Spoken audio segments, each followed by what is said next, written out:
सुबह की पहली किरणें आसमान को गुलाबी रंग से रंग रही थीं, जब एक बूढ़ा इंसान, जिसके कंधों पर जिंदगी का भारी बोझ था, चुपचाप गलियों में चल रहा था।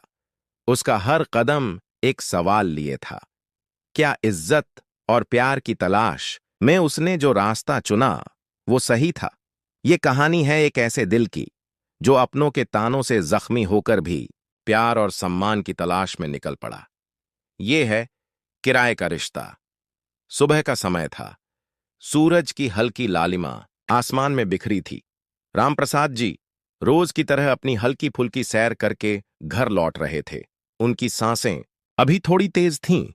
घर पहुंचकर उन्होंने दरवाजे के पास नजर दौड़ाई, जहां हमेशा अखबार रखा होता था, मगर आज वो वहां नहीं था।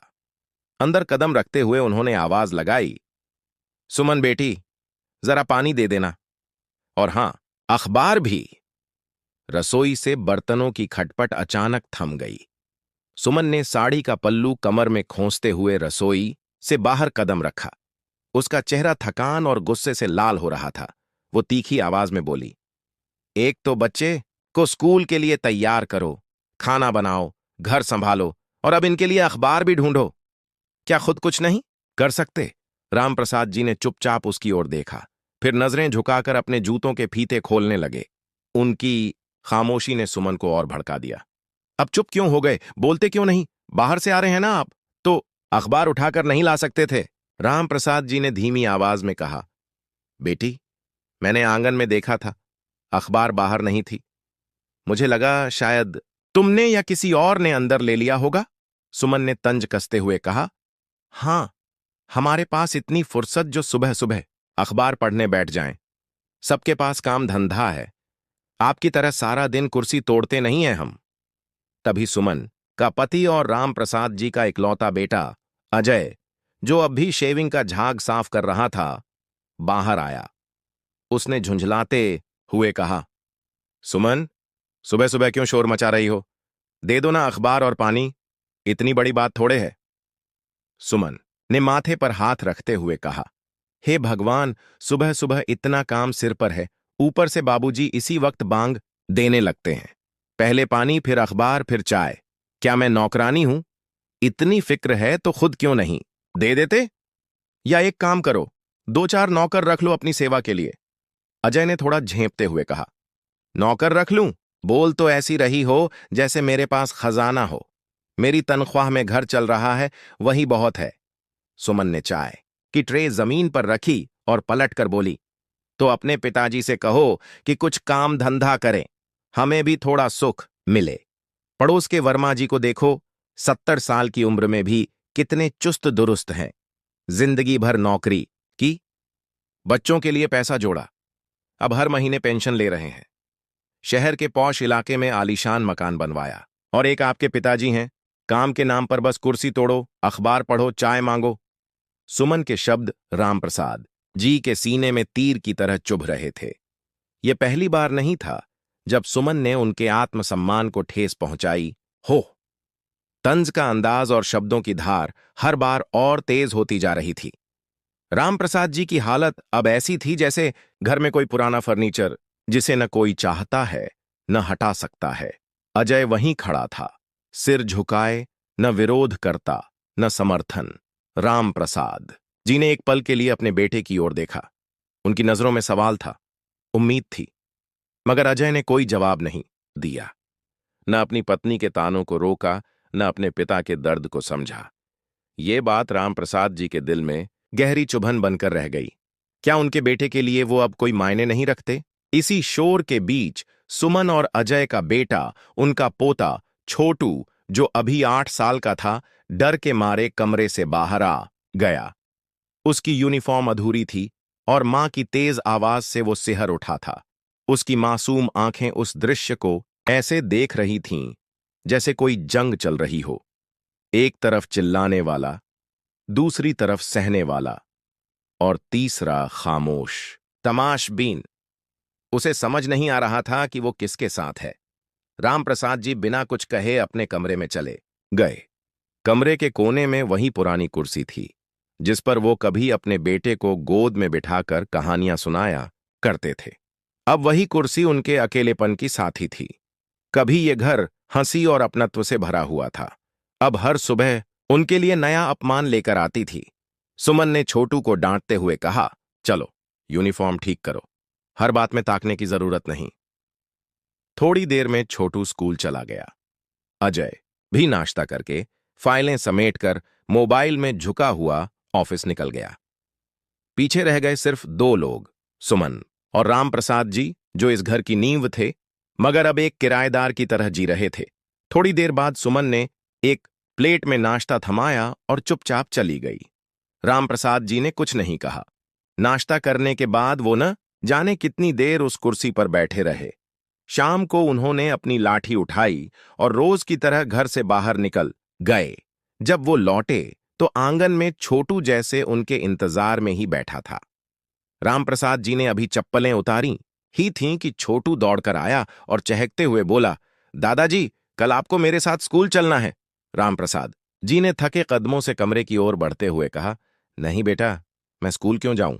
बच्चों के स्कूल में मम्मी पापा जाते हैं ना, अपनी मम्मी से कहो, वो चली जाएंगी। उनकी आवाज में थकान थी और चेहरा सुबह की उदासी से भरा था। मगर छोटू कहां मानने वाला था। उसने अपनी छोटी सी हथेली से दादाजी का हाथ पकड़ा और जिद भरी आवाज में बोला, नहीं दादाजी, टीचर ने आपको ही बुलाया है, आपको मेरे साथ जाना ही होगा। रामप्रसाद जी ने एक नजर अजय और सुमन की तरफ डाली, जो अब ड्राइंग रूम में टीवी देख रहे थे। किसी को समझ नहीं आ रहा था कि छोटू अचानक ऐसा क्यों कह रहा है। अच्छा ठीक है बेटा, कल सुबह देखेंगे। उन्होंने बात टाल दी, मगर अगली सुबह छोटू ने फिर वही रट शुरू कर दी। मुझे तो दादाजी को ही लेकर जाना है, टीचर ने दादाजी को बुलाया है। आधी अधूरी यूनिफॉर्म में वो इधर उधर दौड़ रहा था, चिल्लाते हुए, दादाजी जल्दी तैयार हो जाओ। सुमन, जो किचन में टिफिन तैयार कर रही थी, ने झुंझला कर कहा, ये क्या नई जिद पकड़ ली? दादाजी स्कूल क्यों जाएंगे? मैं हूं ना, टीचर ने बुलाया है तो मैं चली जाऊंगी। मगर छोटू ने सिर हिलाया और बोला, नहीं मम्मी, टीचर ने दादाजी को ही बुलाया है। अजय ने उसे पास बिठाया और प्यार से पूछा, बेटा बताओ तो सही, दादाजी को क्यों लेकर जाना है? मम्मी या मैं भी तो जा सकते हैं, छोटू ने मासूमियत से कहा। पापा, आज स्कूल में एक्सचेंज एक्टिविटी है। Exchange activity? ये क्या बला है? सुमन ने भौहें सिकोड़ते हुए पूछा। हाँ मम्मी, छोटू थोड़ा चिढ़ गया। आपको इतना भी नहीं पता? मैम ने कहा है कि घर से कुछ ऐसा लेकर आना जिसे हम किसी और से एक्सचेंज कर सकें। अजय मुस्कुराकर बोला, तो बेटा कोई पुराना खिलौना ले जाओ जो तुम्हारे काम का ना हो, उसके बदले टीचर किसी दूसरे बच्चे का खिलौना दे देगी। छोटू ने मासूमियत से सिर हिलाया और बोला, नहीं पापा, मैं तो अपने सारे खिलौनों से खेलता हूं। मुझे तो कोई ऐसी चीज ले जानी है जो घर में बेकार हो, यूजलेस हो, इसलिए मैं दादाजी को लेकर जा रहा हूं। कमरे में सन्नाटा छा गया। छोटू ने मासूम आंखों से कहा, मैम ने कहा था, अगर कोई चीज एक इंसान के लिए यूजलेस है तो वो किसी और के लिए कीमती हो सकती है। और कल मम्मी ही तो कह रही थी कि दादाजी किसी काम के नहीं, हमें उनकी जरूरत नहीं, शायद किसी और को हो। अजय की आंखें झुक गईं। सुमन, जो अब तक छोटू की बातों को हल्के में ले रही थी, उसका चेहरा सफेद पड़ गया। रामप्रसाद जी वहीं खड़े थे, छोटू के पीछे। उस पल उनके दिल पर क्या गुजरी कोई नहीं जानता, मगर उनकी आंखें बता रही थीं कि इन शब्दों ने उनके दिल को गहरे जख्म दिए। उन्होंने कुछ नहीं कहा, न छोटू को टोका, न सुमन से शिकायत की, बस चुपचाप अपने कमरे में चले गए। सुमन और अजय ने जैसे तैसे छोटू को समझाकर स्कूल भेज दिया। थोड़ी देर बाद सब कुछ सामान्य हो गया। सुमन और अजय छोटू की बातों पर हंस रहे थे, मगर कमरे के भीतर रामप्रसाद जी को सब सुनाई दे रहा था। उनकी आंखों से आंसू गालों पर बहने लगे। वो कुर्सी पर बैठे बैठे दीवार पर टंगी एक पुरानी तस्वीर को देखने लगे। उसमें 3 चेहरे थे, वो खुद, उनकी पत्नी सरस्वती और बीच में छोटा सा अजय। यही घर था जो उन्होंने और सरस्वती ने मिलकर बनाया था। तब सरस्वती की हंसी से दीवारें गूंजती थीं और अजय की किलकारियां उनके जीवन का संगीत थीं। उस वक्त न बड़ा टीवी था, न चमकते फर्श, न ऐसी की ठंडी हवा। मगर जो था उसमें अपनापन था, गर्माहट थी। अजय उनका इकलौता बेटा, उनकी दुनिया था। उसके लिए उन्होंने कितने समझौते किए, कितने सपने कुर्बान किए।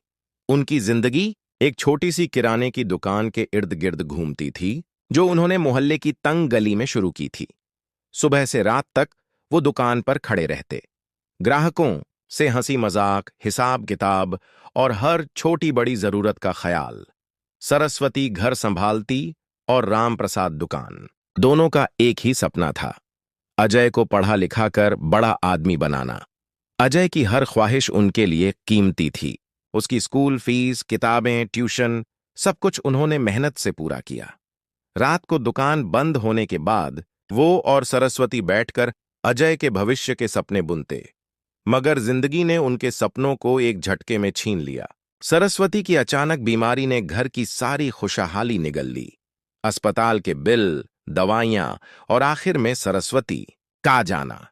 रामप्रसाद जी टूट गए, मगर अजय के लिए उन्होंने खुद को संभाला। दुकान अब भी चल रही थी और अजय कॉलेज पूरा कर चुका था। रामप्रसाद जी को यकीन था कि उनका बेटा बड़ा आदमी बनेगा। फिर एक दिन अजय ने उनके सामने एक ऐसी बात रखी जिसने उनकी दुनिया हिला दी। पापा, मुझे लाखों रुपए चाहिए, अजय ने कहा था।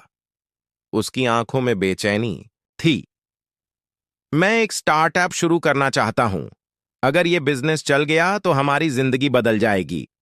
राम प्रसाद जी ने अपने बेटे की आंखों में वही सपना देखा जो कभी उन्होंने और सरस्वती ने देखा था। उन्होंने अपनी दुकान, जो उनकी जिंदगी की नींव थी, गिरवी रख दी, लाखों का कर्ज लिया और सारा पैसा अजय को दे दिया।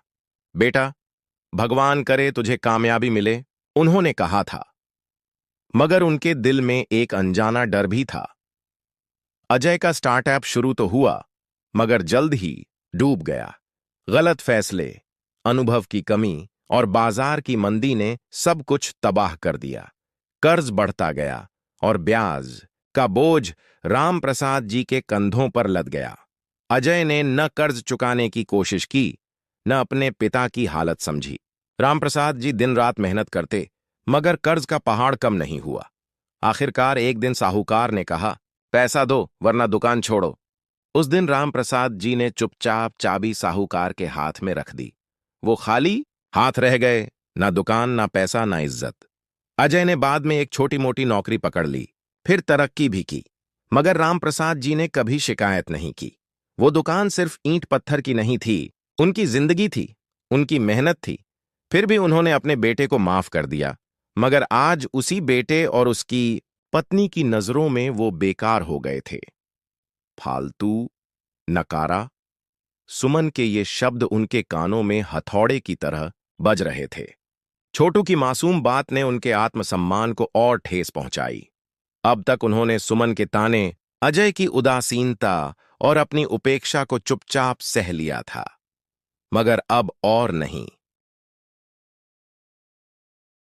उनके मन में एक फैसला पक्का हो रहा था, वो इस घर में और नहीं रहेंगे।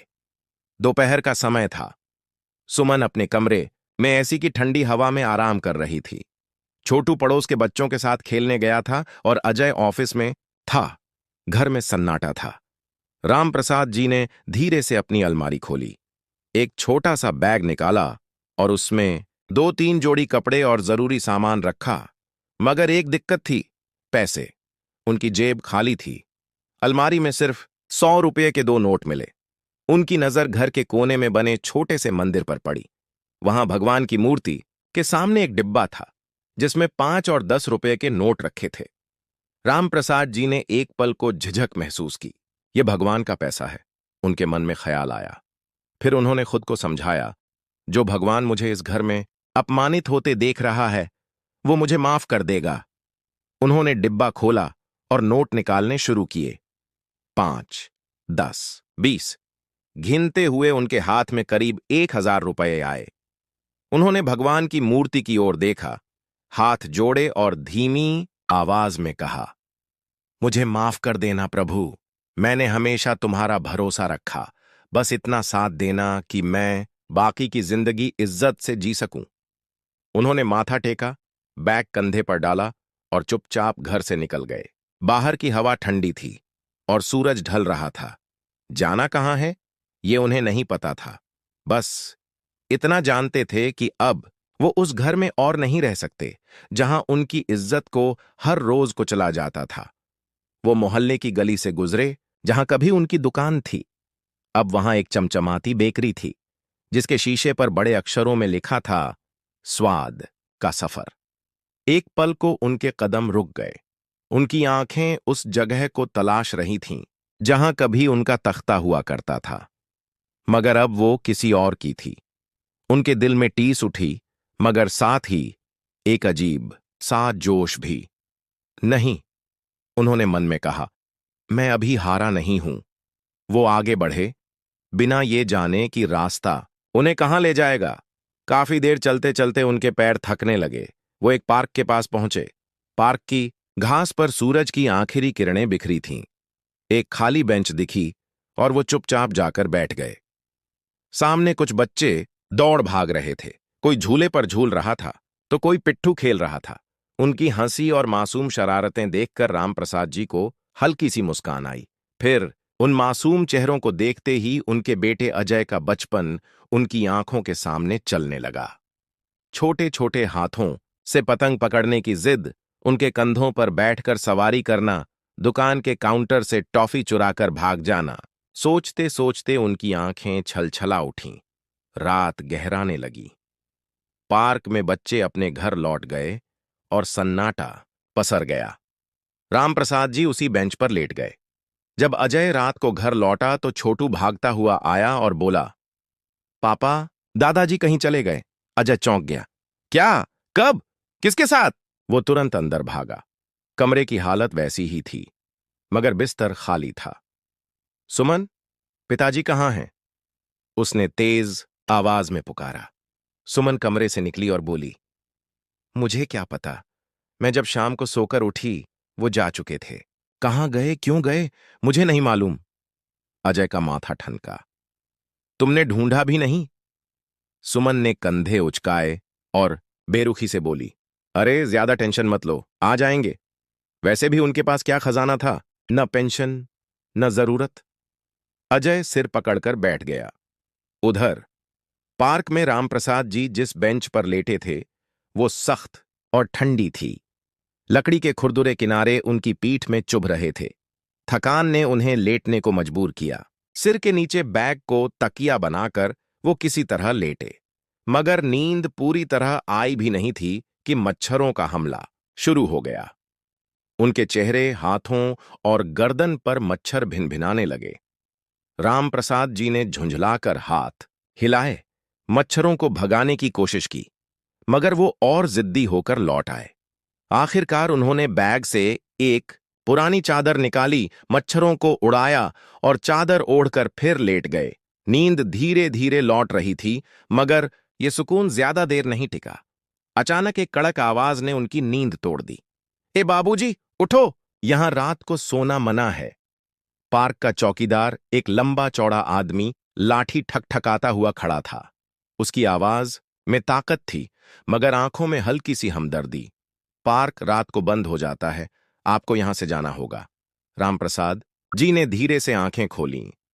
चौकीदार की टॉर्च की रोशनी उनकी आंखों में चुभ रही थी। उन्होंने चादर समेटी, बैग उठाया और बिना कुछ कहे बेंच से उठ गए। कहां जाऊं? उनके मन में सवाल उठा, मगर उन्होंने चौकीदार से कुछ नहीं कहा। उनके कदम भारी थे और दिल और भी भारी। वो पार्क से बाहर निकल आए। रात का सन्नाटा और गहरा था। गेट के पास ही लेटकर उन्होंने जैसे तैसे रात गुजारी। अगली सुबह जब सूरज की पहली किरण ने आसमान को रंगा, रामप्रसाद जी ने हिम्मत बटोरी, बैग उठाया और फिर निकल पड़े। पार्क के बाहर एक पुरानी चाय की टपरी थी। सुबह सुबह कुछ लोग चाय की चुस्कियों के साथ दिन शुरू कर रहे थे। चाय वाला, एक अधेड़ उम्र का आदमी, बड़े प्यार से चाय बना रहा था। रामप्रसाद जी को देखते ही उसने मुस्कुराकर कहा, अरे बाबूजी, आइए, चाय पी लीजिए, गर्मा गर्म बनाई है। रामप्रसाद जी ने हल्की मुस्कान दी और चाय का गिलास थाम लिया। वो टपरी के किनारे बैठ गए। पास में पड़ा अखबार उनकी नजर में आया। उन्होंने उसे उठाया, मगर अखबार के स्पर्श ने उनके दिल में एक कड़वी याद जगा दी। कल सुबह जब उन्होंने अखबार मांगा था तो सुमन ने कैसे तूफान खड़ा कर दिया था। फालतू, नकारा, ये शब्द फिर उनके कानों में गूंजने लगे। तभी उनकी नजर अखबार के एक छोटे से कॉलम पर पड़ी। लिखा था, किराए पर पिता चाहिए, उम्र 65 से 70 वर्ष, जल्द संपर्क करें। राम प्रसाद जी का हाथ रुक गया। पहले तो उनके होठों पर हल्की हंसी आई। किराए पर पिता? उन्होंने मन में सोचा, ये दुनिया अब पागलपन की हद तक पहुंच गई है। चाय वाले ने उनकी हंसी देखकर पूछा, क्या बात है बाबूजी? अखबार में कोई मजाक पढ़ लिया? राम प्रसाद जी ने सिर हिलाया और बोले, अरे, कोई किराए पर बाप ढूंढ रहा है? ये कैसी बकवास है? चाय वाले ने कंधे उचकाए और हंसते हुए कहा, बाबूजी, आजकल सब बिकता है, रिश्ते नाते, सब कुछ। फिर वो चाय बनाने में जुट गया। राम प्रसाद जी का मन अब उस विज्ञापन में उलझ गया। चाय की चुस्की लेते लेते वो सोच में पड़ गए। किराए पर पिता, ये विचार पहले पागलपन लगा, मगर अब उनके दिमाग में गहरे उतर रहा था। उन्होंने आखिरी घूंट पिया और विज्ञापन के शब्दों को घूरते रहे। फिर जेब से रुमाल निकाला, माथे का पसीना पोंछा और बोले, बेटा, जरा अपना फोन देना। चाय वाला थोड़ा हैरान हुआ मगर बोला, हाँ बाबूजी, लीजिए। राम प्रसाद जी ने कांपते हाथों से नंबर डायल किया। दिल की धड़कन जैसे किसी अनजाने मोड़ पर खड़ी थी। कुछ सेकंड की घंटी के बाद कॉल उठा। हेलो, एक युवा की आवाज आई। हेलो बेटा, राम प्रसाद जी बोले, मैंने अखबार में तुम्हारा विज्ञापन देखा, तुमने पिता की जरूरत बताई है। थोड़ी देर खामोशी रही, फिर दूसरी तरफ से आवाज आई, जी हां, आप कौन? नाम है राम प्रसाद, उम्र 68 साल। अभी नकारा तो नहीं हुआ, बस घर में बेकार करार दे दिया गया। फोन के उस पार फिर खामोशी। फिर लड़के की आवाज में सुकून घुला। आप आ सकते हैं अंकल, हम आमने सामने बात कर सकते हैं। पता बताओ बेटा, अभी निकलता हूं। लड़के ने गाजियाबाद का पता बताया। वो राम प्रसाद जी के शहर मेरठ से ज्यादा दूर नहीं था, करीब 1 घंटे की दूरी। राम प्रसाद जी ने आसमान की ओर देखा, भगवान को याद किया और बस स्टैंड की ओर चल पड़े। बस की खिड़की से बाहर देखते हुए उन्हें सब याद आ रहा था। उनका घर, बेटा, बहू और मासूम पोता। मगर अब उन्होंने मन को समझाकर आगे बढ़ने का फैसला किया था। 1 घंटे बाद बस गाजियाबाद के बस अड्डे पर रुकी।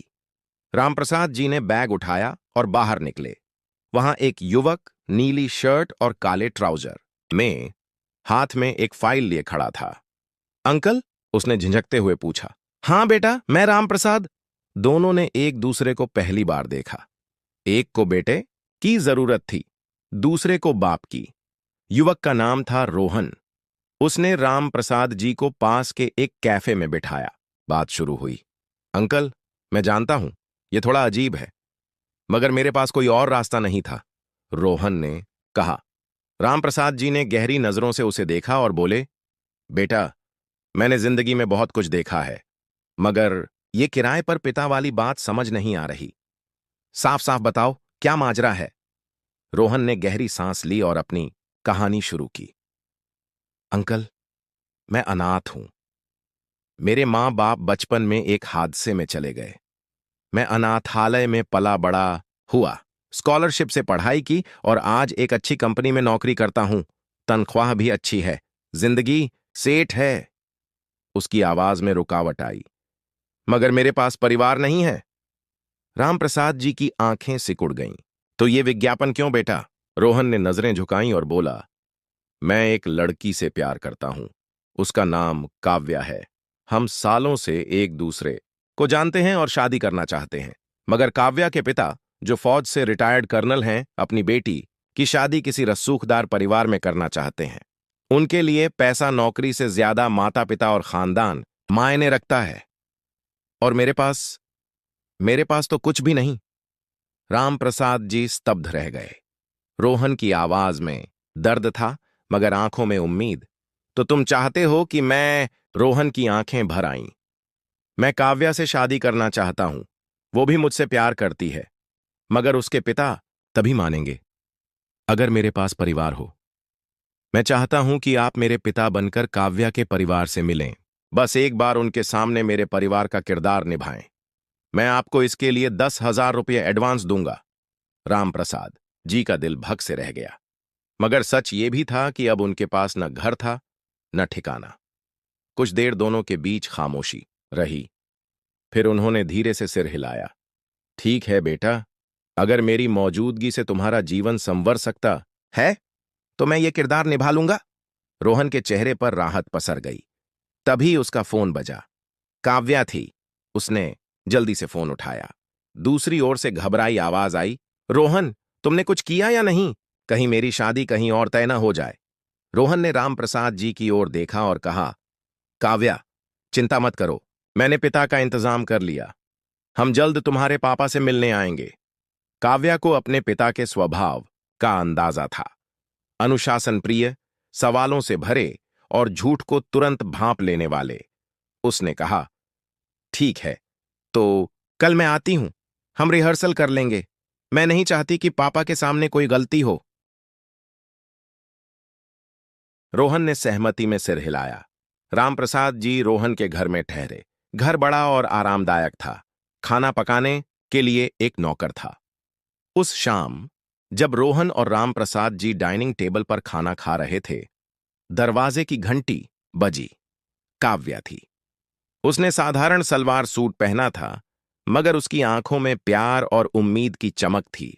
उसने रामप्रसाद जी के पैर छू लिए, जैसे वो सचमुच उनकी बहू हो।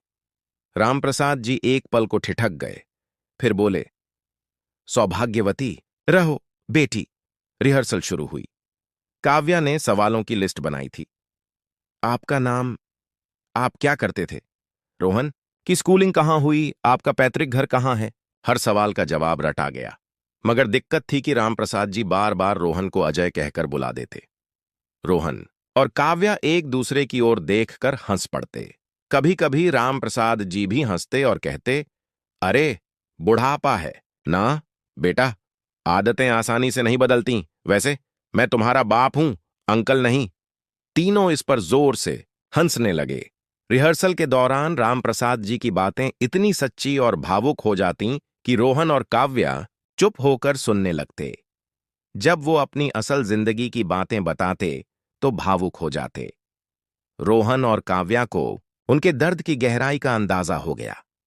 काव्या उनके आंसू पोंछती और रोहन उन्हें गले लगाता।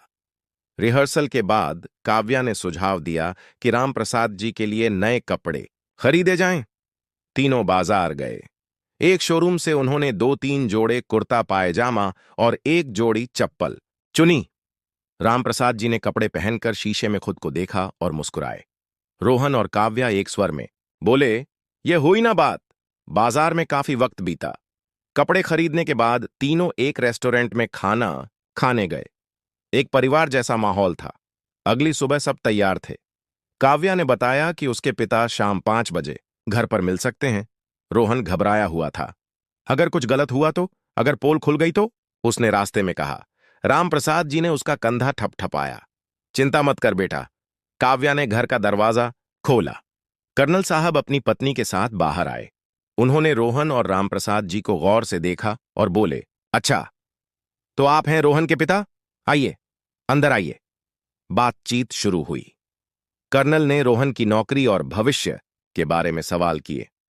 फिर रामप्रसाद जी की ओर मुड़कर बोले, मिस्टर रामप्रसाद, अपने बारे में बताइए। आप क्या करते थे, कहां से हैं? रामप्रसाद जी ने जैसा रटा था वैसा ही बताया। जी, लखनऊ से हूं। वहां एक जनरल स्टोर चलाता था। अच्छा खासा कारोबार था, मगर रोहन की नौकरी इस शहर में लगी। उसने कहा, पापा, अब अकेले मत रहिए, मेरे पास आ जाइए। रोहन की मां बहुत पहले चली गई थी। तब से बस मैं और रोहन, इसलिए कारोबार छोड़कर मैं यहां आ गया, अपने बेटे के पास। रोहन के कंधे पर हाथ रखते हुए वो बोले। रोहन और काव्या ने एक दूसरे की ओर देखा, जैसे यकीन न हो कि सब इतना सही जा रहा है। कर्नल के हर सवाल का जवाब रामप्रसाद जी ने इतने आत्मविश्वास से दिया कि कर्नल प्रभावित हुए। कहीं से नहीं लगा कि ये बनावटी रिश्ता है। उन्होंने रोहन की तारीफ की, उसकी मेहनत की कहानियां सुनाई और जताया कि वो अपने बेटे से कितना प्यार करते हैं। कुछ देर बाद रामप्रसाद जी और रोहन ने विदा ली। बाहर निकलते वक्त काव्या ने रामप्रसाद जी का हाथ थामा और फुसफुसाई, पिताजी, आपने आज उनका ही नहीं, हमारा भी दिल जीत लिया। रामप्रसाद जी की आंखें नम थीं। वो अब अभिनय नहीं कर रहे थे, वो खुद को एक पिता की जगह देख रहे थे। कर्नल साहब ने बाद में रिश्ते के लिए हां कर दी। रोहन और काव्या को लगा जैसे उन्होंने जिंदगी की सबसे बड़ी जंग जीत ली। शादी 1 महीने बाद तय हुई। तैयारियां जोर शोर से चल रही थीं। रोहन और काव्या ने बारातियों का इंतजाम भी कर लिया। मगर शादी से 2 हफ्ते पहले रामप्रसाद जी को अचानक थकान और कमजोरी महसूस हुई। रात को उनकी तबीयत बिगड़ गई, बुखार, उल्टियां। रोहन ने देर न करते हुए उन्हें अस्पताल ले गए। इमरजेंसी में दाखिल करते वक्त रोहन का चेहरा पीला पड़ गया था। डॉक्टर ने चेकअप किया, दवाइयां दी और हालत संभलने लगी। रोहन पूरी रात उनके सिरहाने बैठा रहा। अगले दिन जब रामप्रसाद जी की हालत स्थिर हुई, डॉक्टर ने उन्हें घर भेजने की इजाजत दी। रोहन ने उनकी देखभाल में कोई कसर नहीं छोड़ी। थोड़ी थोड़ी देर बाद वो उनके लिए सूप, खिचड़ी लाता, अपने हाथों से खिलाता। काव्या भी उनका हालचाल पूछने आई। रामप्रसाद जी बोले, रोहन रात भर अस्पताल में मेरे सिरहाने बैठा रहा। मैंने कभी नहीं सोचा था कि कोई मुझे इतना अपनापन देगा। रोहन ने मजाक में कहा, अरे अंकल, आप ठीक होंगे तभी तो हमारी शादी होगी। तीनों हंस पड़े। अनजाने में ही 3 अनजान लोग एक परिवार बन गए थे। रामप्रसाद जी की तबीयत सुधरने लगी। शादी का दिन आ गया। सब कुछ ठीक चल रहा था, मगर हर कहानी को अपनी अग्नि परीक्षा से गुजरना होता है। जयमाला से पहले मेरठ से आए एक सज्जन ने रामप्रसाद जी को गौर से देखा। वो बार बार उनकी ओर देख रहे थे, जैसे कोई पुरानी याद ताजा हो रही हो। उन्होंने कर्नल साहब से कहा, क्या आप जानते हैं ये बुजुर्ग कौन है? कर्नल बोले, हाँ, ये रामप्रसाद जी, रोहन के पिता, लखनऊ में जनरल स्टोर चलाते थे। सज्जन हैरान हुए और बोले, बिल्कुल नहीं, ये मेरठ के हैं। इनकी एक छोटी किराने की दुकान थी। इनके बेटे का नाम अजय है और वो शादीशुदा है। कर्नल की भौहें सिकुड़ गईं, उनका चेहरा सख्त हो गया। वो मंडप में पहुंचे। जयमाला शुरू होने वाली थी कि उनकी कड़क आवाज गूंजी, 1 मिनट, सब रोक दो। रोहन घबरा गया। क्या हुआ अंकल? कर्नल की आवाज तेज हुई। तुम्हारी हिम्मत कैसे हुई मुझे धोखा देने की? रोहन ने कांपती आवाज में कहा, मैं सब बताता हूं। काव्या की आंखें डबडबा गईं। मंडप में सन्नाटा था। मेहमानों की नजरें तीनों पर टिक गईं। रामप्रसाद जी का मन चाहता था कि वो वहां से भाग जाएं, मगर उनकी आंखों में रोहन और काव्या के रुए चेहरे उभर रहे थे। वो आगे आए और कर्नल की ओर देखते हुए शांत मगर दृढ़ स्वर में बोले, कर्नल साहब, मुझे एक मौका दीजिए, मैं सब सच बताता हूं। कर्नल ने गुस्से से कहा, अब क्या सच बचा है? आपने मेरी बेटी के भविष्य के साथ खिलवाड़ किया। रामप्रसाद जी ने सिर झुकाया, मगर उनकी आवाज में ताकत थी। भाई साहब, मैंने धोखा नहीं दिया। मैंने सिर्फ एक रिश्ते को बचाने की कोशिश की। रोहन मेरा सगा बेटा नहीं, ये सच है, मगर मेरे लिए सगे से बढ़कर है। मैंने उसे अपनाया और उसने मुझे दिल से अपनाया। उन्होंने रोहन की ओर देखा। उनकी आंखें नम थीं। ये लड़का अनाथ है। इसने अपनी मेहनत से जिंदगी बनाई। इसकी एक ही ख्वाहिश थी, काव्या के साथ जिंदगी बिताना। और मैं एक ऐसा बाप हूं जिसे अपने घर में इज्जत नहीं मिली। मेरे अपने बेटे ने मुझे ठुकरा दिया, मगर इस लड़के ने मुझे पिता का दर्जा दिया। मंडप में सन्नाटा छा गया। उनकी आवाज में इतनी सच्चाई थी कि मेहमानों की आंखें नम होने लगीं। उन्होंने कर्नल की ओर देखा और बोले, मैंने आपसे झूठ बोला, इसके लिए माफी मांगता हूं, मगर ये झूठ मैंने धोखा देने के लिए नहीं, इन बच्चों की खुशी के लिए बोला। रोहन से अच्छा लड़का आपको कहीं नहीं मिलेगा, ये मैं यकीन से कहता हूं। काव्या, जो अब तक चुप थी, आगे आई। उसकी आंखों में आंसू थे, मगर आवाज में दृढ़ता। पापा, अंकल ने जो किया वो मेरे और रोहन के लिए किया। हम एक दूसरे से बहुत प्यार करते हैं। अगर आप हमें अलग करेंगे तो मैं कभी खुश नहीं रह पाऊंगी। कर्नल का चेहरा अब भी सख्त था, मगर उनका दिल पिघल रहा था। काव्या की मां ने उनका हाथ थामा और बोली, देखिए, रामप्रसाद जी की बातों में सच्चाई है। राधिका की खुशी ही हमारी जिंदगी है। कर्नल काफी देर चुप रहे, फिर खड़े हुए और बोले, रामप्रसाद जी, आपने जो किया वो गलत था, मगर आपकी बातों और इन बच्चों के प्यार ने मुझे सोचने पर मजबूर किया। मैं काव्या की खुशी के लिए हां कहता हूं, मगर ये आखिरी चेतावनी है। आगे कोई झूठ नहीं। मंडप में खुशी की लहर दौड़ गई। काव्या ने अपनी मां को गले लगाया और रोहन ने रामप्रसाद जी की ओर देखा। उनकी आंखें नम थीं, मगर चेहरा गर्व और सुकून से चमक रहा था। जयमाला की रस्म फिर शुरू हुई और शादी धूमधाम से हुई। शादी के बाद काव्या रोहन की दुल्हन बनकर उसके घर आई। घर अब प्यार और हंसी से गूंज रहा था।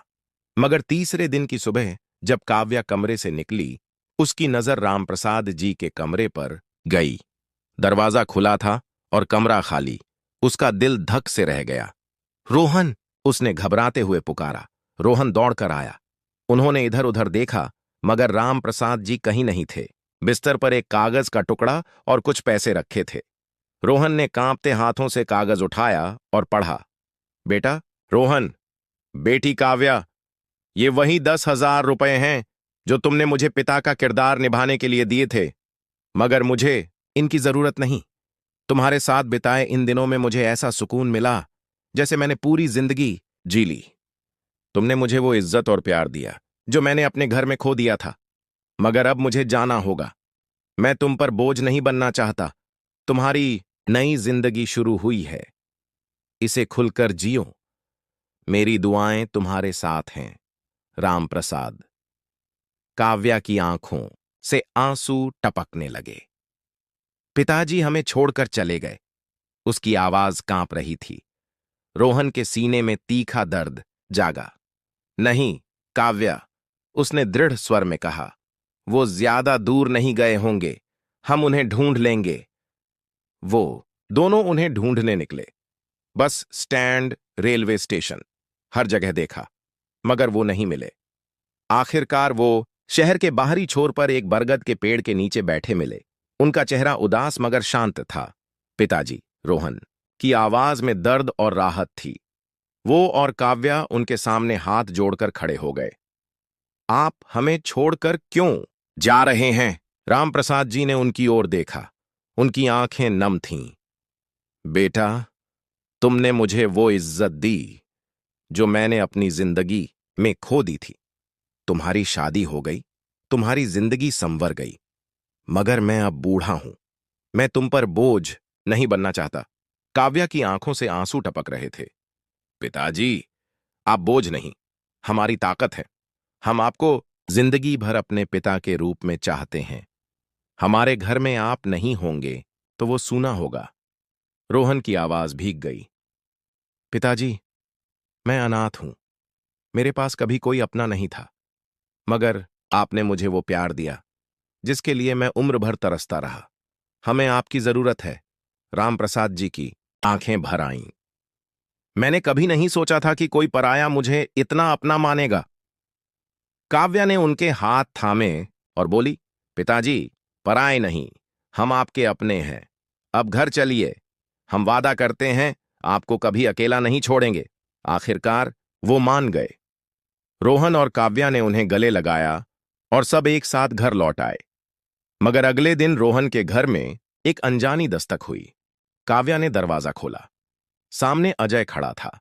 उसका चेहरा उदास था और आंखें पछतावे से भरी। पिताजी यहां हैं? उसने धीमे स्वर में पूछा। काव्या ने उसे अंदर बुलाया।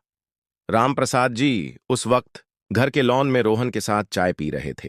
अजय को देखते ही वो ठिठक गए। अजय? उनकी आवाज में आश्चर्य और दर्द था। अजय उनके कदमों में गिर पड़ा। पिताजी, मुझे माफ कर दीजिए। मैंने आपको ठुकराया। आपकी इज्जत को मिट्टी में मिलते देखता रहा। मगर जब आप घर छोड़कर गए तो मुझे एहसास हुआ कि मैंने क्या खोया? रामप्रसाद जी की आंखें नम हो गईं।